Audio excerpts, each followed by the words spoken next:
Ibn Abbas narrates this hadith from the Prophet. He himself, the Prophet, says, Ana adibullah.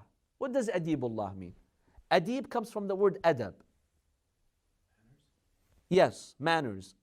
So what does it mean that I am adibullah? I'm showing the characteristics, the manners of Allah? No, Allah mannered me.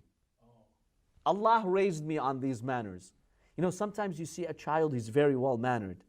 So you would ask, who taught him that? Who raised him? Who mannered him? The Prophet says, Allah mannered me.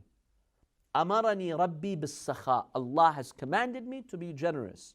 Wal-bir, righteousness. وَنَهَانِي عَنِ الْبُخْلِ وَالْجَفَاءِ. And Allah prohibited me from being stingy and cheap. وَمَا شَيْءٌ أَبْغَضُ إِلَى اللَّهِ مِنَ الْبُخْلِ. There's nothing more despicable in the eyes of God than stinginess, bukhl.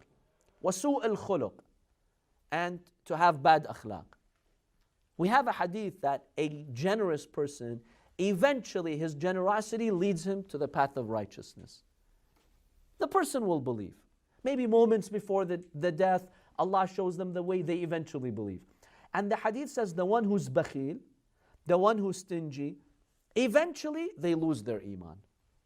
So one of the qualities of a believer is to be generous.